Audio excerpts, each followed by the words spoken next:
اعوذ باللہ من الشیطان الرجیم بسم اللہ الرحمن الرحیم الحمد للہ رب العالمین الصلاة والسلام علی رسولہ الکریم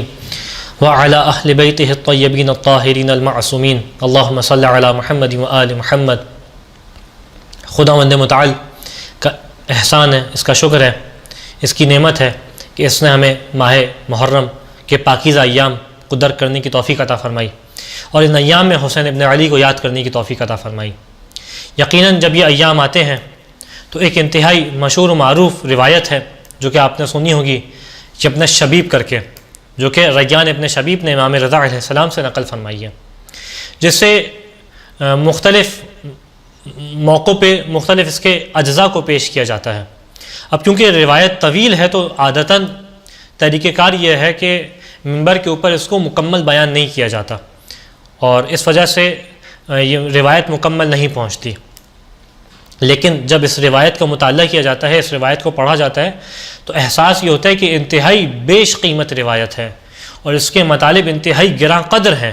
جو اس روایت نے اپنے اندر مختلف مطالب کو سمویا ہوا ہے۔ تو لہٰذا ارادہ کیا کہ آپ کے سامنے اس روایت کو مکمل پیش کیا جائے اور اس روایت کی تلاوت کر کے اس کا ترجمہ کیا جائے۔ ویسے تو اس روایت کے اندر انتہائی تفصیلی مطالب ہیں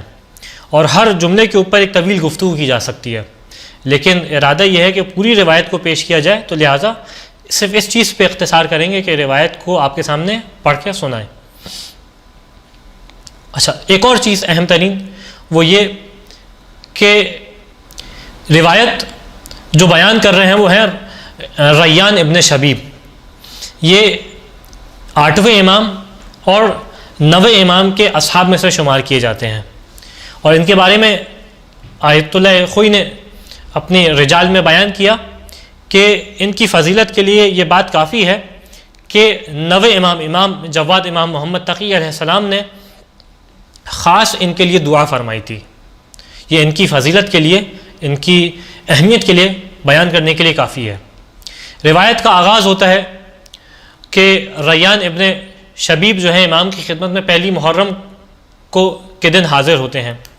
اور امام ان سے سوال کرتے ہیں کہ ابن شبیب اصائم انتا، کہ اے شبیب کے بیٹے کیا تم روزے سے ہو؟ تو فرماتے ہیں لا، اے مولا نہیں، میں روزے سے نہیں ہوں۔ پھر امام بیان کرتے ہیں کہ اے شبیب کے بیٹے، یہ جو دن ہے پہلی محرم کا دن، یہ وہ دن ہے کہ جس دن زکریا نے خدا سے دعا کی تھی۔ اور کیا دعا کی تھی؟ جیسے قرآن نے نقل کیا قرآن کے اندر، جسے خدا نے نقل کیا قرآن کے اندر کہ ربی حب لی من لدنک ذریۃ طیبہ انک انت سمیع الدعاء، اے پالنے والے مجھے اپنے پاس سے بہترین پاک و پاکیزہ اولاد عطا فرما، ذریت عطا فرما۔ انک انت سمیع الدعاء، اے پالنے والے تو دعاؤں کا سننے والا ہے، تو دعاؤں کا قبول کرنے والا ہے۔ امام بیان کرتے ہیں کہ یہاں زکریا نے دعا کی فاستجاب لہ وامر ملائکہ، یہاں خدا نے زکریا نے دعا کی، یہاں خدا نے ان کی دعا کو مستجاب کیا اور ملائکہ کو حکم دیا۔ فنادت زکریا، اور ملائکہ نے زکریا کو ندا دی۔ کس حالت میں؟ امام بیان کرتے ہیں کہ وہ محراب میں مصلی عبادت میں مشغول تھے کہ ان اللہ یبشرک بیحییٰ مصدقا، اے زکریا خدا آپ کو بشارت دیتا ہے، ملائکہ نے ندا دی زکریا کو کہ اے زکریا خدا آپ کو بشارت دیتا ہے یحییٰ کی کہ جو آپ کی تصدیق کرنے والے ہوں گے۔ اب یہ واقعے کا سینیریو آپ کے ذہن میں رہے، اس کا بیک گراؤنڈ آپ کے ذہن میں رہے کہ زکریا کی عمر اس کیفیت میں ہے اور اس مرحلے میں ہے کہ اس عمر میں کسی سے توقع نہیں ہوتی اور حتیٰ انسان تمنا کرنا بھی چھوڑ دیتا ہے اولاد کے لیے، لیکن اس موقع پہ خدا نے اس مرحلے پہ آ کے زکریا کو بشارت دی اولاد کی۔ اور صرف نہ جناب زکریا کی عمر مبارک اس مرحلے میں تھی بلکہ آپ کی زوجہ کی عمر مبارک بھی اس مرحلے میں تھی کہ اس موقع پہ کہ انسان اولاد سے مایوس ہو جاتا ہے، لیکن خدا نے مستجاب کی دعا اور جناب زکریا کو حضرت یحییٰ کی بشارت دی۔ اس کے بعد امام فرماتے ہیں کہ اے شبیب کے بیٹے، جو اس دن روزہ رکھے اور روزہ رکھنے کے بعد خدا سے دعا کرے تو استجاب لہ کما استجاب لزکریا، تو خدا اس کی دعا کو مستجاب کرے گا جس طریقے سے حضرت زکریا علیہ السلام کی دعا کو مستجاب کیا۔ اس کے بعد کہتے ہیں کہ ابن شبیب، یہ محرم کا مہینہ وہ مہینہ تھا کہ جس میں زمانہ جاہلیت میں اہل جاہلیت اس کے اندر ظلم کو چھوڑ دیا کرتے تھے، اس کے اندر جنگ و جدال کو چھوڑ دیا کرتے تھے. کیوں؟ کیونکہ اس مہینے کی حرمت کا لحاظ تھا، اس مہینے کی تعظیم کا لحاظ تھا. پھر فرماتے ہیں کہ فما عرفت هذه الامة حرمت شهرها ولا حرمت نبیها، لیکن وائے ہو اس امت کے اوپر کہ اس امت نے اس مہینے کی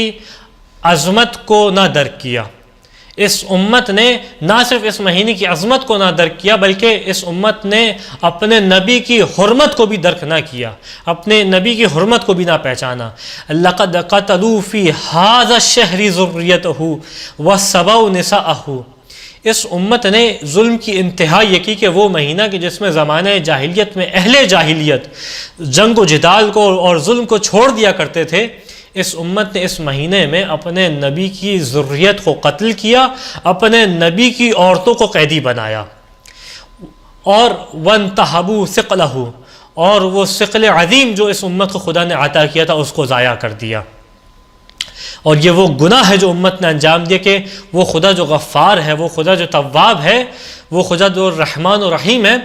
فلا غفر اللہ ذلک لہم ابدا، وہ خدا بھی اس گناہ کو کبھی معاف نہ کرے گا. اس کے بعد وہ دل ہلانے والا جملہ اور وہ دلوں کو حسین سے جوڑنے والا جملہ امام فرماتے ہیں کہ یا ابن الشبیب ان کنت باقیا فابکی للحسین ابن علی ابن ابی طالب، اے شبیب کے بیٹے اگر تمہیں کسی شے پہ رونا آئے، تم صاحب اولاد ہو، تمہاری اولاد دنیا سے گزر جائے، تم اولاد ہو، تمہارے والدین دنیا سے گزر جائیں، کسی بھی شے کے اوپر تمہیں گریہ آئے، تمہیں رونا آئے، فبکی للحسین، اے شبیب کے بیٹے حسین پہ گریہ کرنا، حسین کے اوپر گریہ کرنا. فَإِنَّهُ ذُبِحَ كَمَا يُذْبَحُ الْقَبْض، اے شبیب کے بیٹے حسین کو اس انداز سے ذبح کیا گیا جس انداز سے گوسفند کو ذبح کیا جاتا ہے. اور صرف حسین کو ذبح نہیں کیا گیا، صرف حسین کو قتل نہیں کیا گیا، وَقَتَلَهُ مَعَهُ مِنْ أَهْلِ بَيْتِهِ 18 رَجُلًا، حسین کے ساتھ حسین کے خاندان سے 18 جوانوں کو شہید کیا، 18 جوانوں کو قتل کیا. یہ کیسے جوان تھے کہ مَا لَهُمْ فِي الْأَرْضِ مُشْبِحُونَ، کہ ان جیسا کرۂ ارض پہ، زمین پہ ان جیسا موجود نہیں ہے، ان کی شبیہ زمین پہ موجود نہیں ہے. اور یہ کتنا بڑا ظلم تھا، یہ کتنا عظیم مصیبت تھی کہ وَلَقَدْ بَكَتِ السَّمَاوَاتُ وَالْأَرْضُونَ لِقَتْلِهِ، کہ آسمان و زمین نے حسین کے قتل کی وجہ سے گریہ کیا. اور جب یہ قتل ہوا، جب یہ معرکہ ہوا تو آسمان سے 4000 ملائکہ نازل ہوئے. امام فرما رہے ہیں جو حسین کی نصرت کرنا چاہتے تھے، حسین کی مدد کرنا چاہتے تھے، لیکن کیفیت کیا تھی؟ فَوَجَدُوهُ قَدْ قُتِلَ، جب یہ نازل ہوئے تو دیکھا کہ حسین قتل کیے جا چکے ہیں. پس اب یہ ملائکہ ذریعہ حسین کے گرد ہیں، قبر حسین کے گرد ہیں، خاک آلود ہیں، بے چین ہیں. کب تک؟ یہاں تک کہ قائم قیام کریں. اور جب قائم قیام کریں گے فَيَقُونُونَ مِنْ أَنصَارِهِ، یہ قائم کے انصار میں سے ہو جائیں گے. وَشِعَارُهُمْ يَا آلَ ثَارَةِ الْحُسَيْن، اور ان کا نعرہ یہ ہوگا کہ یا آلَ ثَارَةِ الْحُسَيْن. اس کے بعد فرماتے ہیں کہ اے شبیب کے بیٹے، مجھے میرے بابا نے نقل کیا اپنے جد سے نقل کرتے ہوئے کہ فرماتے ہیں کہ جب آقا حسین قتل ہوئے کہ لما قتل جدی الحسین، کہ جب میرے جد حسین کو قتل کیا گیا، کتنا عظیم ظلم تھا کہ امطرت السماء دما و تراب احمر، کہ آسمان سے خون نازل ہوا اور مٹی سرخ ہو گئی. اے شبیب کے بیٹے کہ اگر تم حسین کے اوپر گریہ کرو یہاں تک کہ تمہارے آنسو بہتے ہوئے تمہارے رخساروں تک آ جائیں تو خدا تمہارے تمام گناہوں کو معاف کر دے گا. صغیراً کان او کبیرہ، قلیلاً کان او کثیرہ، چاہے یہ گناہ صغیرہ ہوں چاہے یہ گناہ کبیرہ ہوں، چاہے یہ گناہ کم ہو چاہے یہ گناہ زیادہ ہوں، تمام تمہارے گناہوں کو معاف کر دے گا. پھر فرماتے ہیں یبن شبیب ان سرک ان تلقی اللہ عز وجل ولا ذنب علیک، اے شبیب کے بیٹے اگر چاہتے ہو کہ خدا سے ملاقات ہو اور پسند کرتے ہو تم اس کیفیت کو کہ اس حالت میں ملاقات ہو کہ تمہارے اوپر کوئی گناہ نہ ہو، تو کیا کرو؟ فزور الحسین، اے شبیب کے بیٹے حسین کی زیارت کرو۔ پھر فرماتے ہیں شبیب کے بیٹے اگر تم اس بات کو پسند کرتے ہو کہ جنت میں تمہیں ایک ایسا مکان ملے کہ جو رسول خدا کے ساتھ ہو، کہ جس مکان میں تم اللہ کے رسول کے ساتھ ہو، فلعن قتلۃ الحسین، تمہیں چاہیے کہ حسین کے قاتلوں کے اوپر لعنت کرو۔ اور پھر فرماتے ہیں اے شبیب کے بیٹے اگر تمہیں یہ بات پسند ہے کہ ان یکون لک من الثواب مثل من استشہد مع الحسین، اگر تمہیں یہ بات پسند رکھتے ہو اس بات کو کہ تمہیں ایسا ثواب ملے کہ جیسا حسین کے ساتھ شہید ہونے والوں کو ثواب ملا، تو تمہیں کیا کرنا چاہیے کہ جب بھی تم حسین کو یاد کرو، متى ذکرتہ، جب بھی حسین کو یاد کرو، کہو کہ یا لیتنی کنت معکم فافوز فوزا عظیما، یہ جملہ کہو تم کہ اے کاش میں حسین والوں کے ساتھ ہوتا، اے کاش میں انصار حسین کے ساتھ ہوتا تو یقیناً عظیم کامیابی حاصل کرتا۔ اے شبیب کے بیٹے یہ جملہ کہو۔ اور اس کے بعد فرماتے ہیں کہ اے شبیب کے بیٹے اگر تم اس بات کو پسند کرتے ہو کہ جنت میں ہمارے ساتھ ہو، اس عظیم مقام پہ ہو جنت میں ہمارے ساتھ، تو فحزن لحزننا وفرح لفرحنا، تو ہماری خوشی میں خوش ہو، ہمارے غم میں غم زدہ ہو جاؤ۔ علیک بولایتنا، اے شبیب کے بیٹے ہماری ولایت کو نہ چھوڑنا، ہماری ولایت تمہارے اوپر لازم ہے، ہماری ولایت سے روگردانی نہ کرنا۔ فلو ان رجلا تولی حجرا لحشرہ اللہ معہ یوم القیامہ، اگر کوئی بندہ خدا ایک پتھر سے بھی محبت کرے تو قیامت کے دن خدا اس پتھر کے ساتھ اسے مبعوث کرے گا، اس کے ساتھ اسے اٹھائے گا۔ یعنی کہنا چاہتے ہیں کہ اے شبیب کے بیٹے اگر تم ہم سے محبت کرو گے، ہماری محبت کو اپنے دل میں رکھو گے، قیامت کے دن خدا ہمارے ساتھ تمہیں محشور فرمائے گا۔ اور یہاں پہ آ کے یہ روایت اختتام پذیر ہوتی ہے۔ خدا مند متعال سے دعا ہے کہ اس ماہ محرم میں ہمیں زیادہ سے زیادہ عزاداری کرنے کی توفیق عطا فرما، ہمیں اپنے مال سے زیادہ حسین ابن علی کے اوپر قربان کرنے کی توفیق عطا فرما،